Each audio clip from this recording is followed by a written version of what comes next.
یا ڕەبی خوای پەروەردگار لە کۆیلەی بمان پارێزی تۆ ئێمەت بە ئازادی دروست کرد یا ئەڵڵاه بە ئازادی بژین بە ئازادی بمرین بە ئازادی قسە بکەین خوایە وڵاتمان پڕ بێت لە ئازادی ڕاستەقینە یا ڕەبی خوای گەورە ئەو کەسانەی کەوا قسەی خێر دەکەن نەسیحەتیان هەیە دڵسۆزن ڕەخنەی بنیاد نەردەگرن ئامانجیان خۆشبەختی ئەم وڵاتی کوردستان و میلەتی گەلی کوردە موسڵمانەیە یا ڕەبی خوا موفەقیان کەی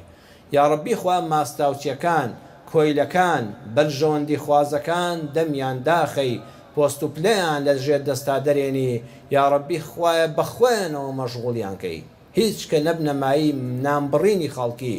نەبنەمایی سەر لێ شێواندنی ئەوانش کە کارێکیان لە وڵاتە بەدەستە یا شافی یا ئەڵڵا شیفای نەخۆشەکانمان بدەی ڕەحم بە حاڵی دڵبەخەمەکانمان بکەی هەموو لایەکمان دڵخۆشکەی گرفتەکانمان لابەی ڕەحم بە مردووەکانمان بکەی لە گوناهەکانی هەموو لایەکمان خۆش بی تاعەت و عیبادەتی ئەم جومعەیەمان لێ قبوڵ کەی آمین آمین والحمد لله رب العالمين.